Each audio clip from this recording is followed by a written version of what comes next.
दो विषय महत्वपूर्ण दो मतलब समस्याएं खासतौर से उठी शादियों के टूटने के विषय में भी वही बात कही जा सकती है, जैसे कि समय जो नहीं, मैं समझता हूं सबसे बड़ी समस्या यह है कि जो समय के साथ अपनी मानसिकता को परिवर्तित नहीं करते, समय के साथ अपनी कल्चर, अपने सभ्यता को परिवर्तित नहीं करते, उनके सामने समस्याएं ज्यादा आती हैं।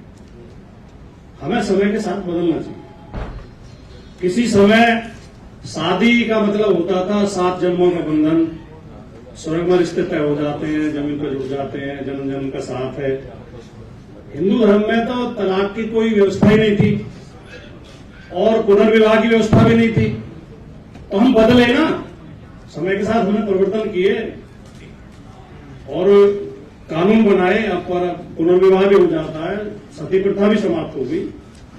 तो हमें समय के साथ एक तो बदलना चाहिए। मैथिली गुप्त की मुझे पंक्तियां याद आती है कि अपने युग को हीन समझना आत्महीनता होगी, तजो इसे इससे दुर्बलता और दीनता होगी। जिस युग में हम हुए हमारे लिए वही बड़ा है, हमारे आगे कितना कर्म क्षेत्र पड़ा है। और जिस समय जो ग्रह है दूसरे समय ताज होता है, एक समय जो ग्रह है दूसरे समय ताज होता है, उसमें हमें हिम के कंबल का भार कौन ढोता है। तो जो कभी हमारे लिए खराब चीजें थी वो अच्छी हो गई होंगी। अब जैसा किसी और वक्ता ने भी कहा कि पाश्चात्य सभ्यता से या पाश्चात्य संस्कृति से इतना डरने की जरूरत भी नहीं है।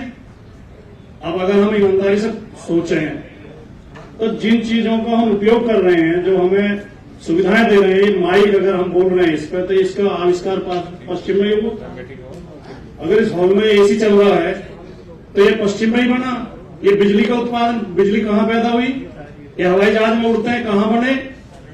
अगर हम उसी बात पर अड़े रहते हैं कि हमें पश्चिम की कोई चीज स्वीकार नहीं करनी है, तो हम तो फिर अभी खाल की पशुओं की खाल लपेट के ही घूम रहे होते जंगलों में। आगे बढ़ने के लिए हमें नई चीजें अडॉप्ट करनी चाहिए। शादी विवाह के मामले में मैं बहुत सिंपल सी बात कहता हूं, क्योंकि यह बहुत ऊंचाई की बात है। मैं थोड़ा नीचे लेकर आना चाहता हूं लेवल को। मैं अक्सर पूछ रहा हूं कि जिस भी मीटिंग में जाता हूं मैं एक बात जरूर कहता हूं, भाई ब्याह शादी से, जब कोई शादी से एक आदमी आता है उससे आप 3 सवाल करते हो। ये 3 सवाल करने बंद कर दो, आपकी आधी समस्याएं तो तभी हल हो जाएंगी।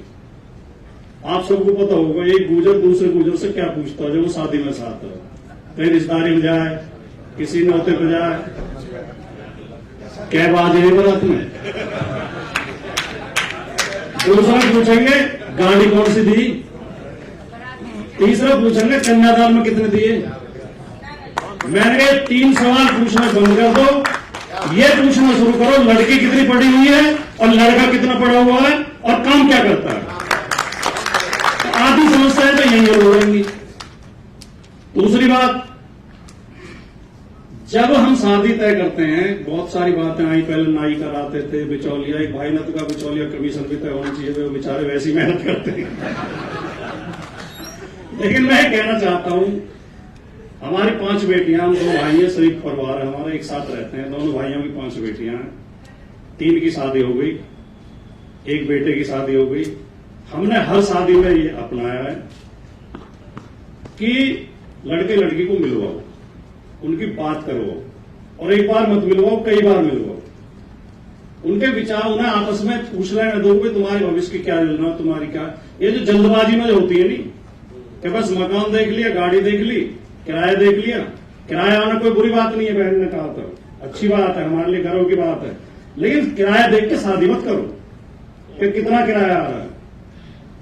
कुंडली मिलाने के बजाय एजुकेशन मिलाओ, उनकी सोच मिलाओ, उनके विचार मिलाओ, तो शायद ये समस्याएं नहीं आएंगी।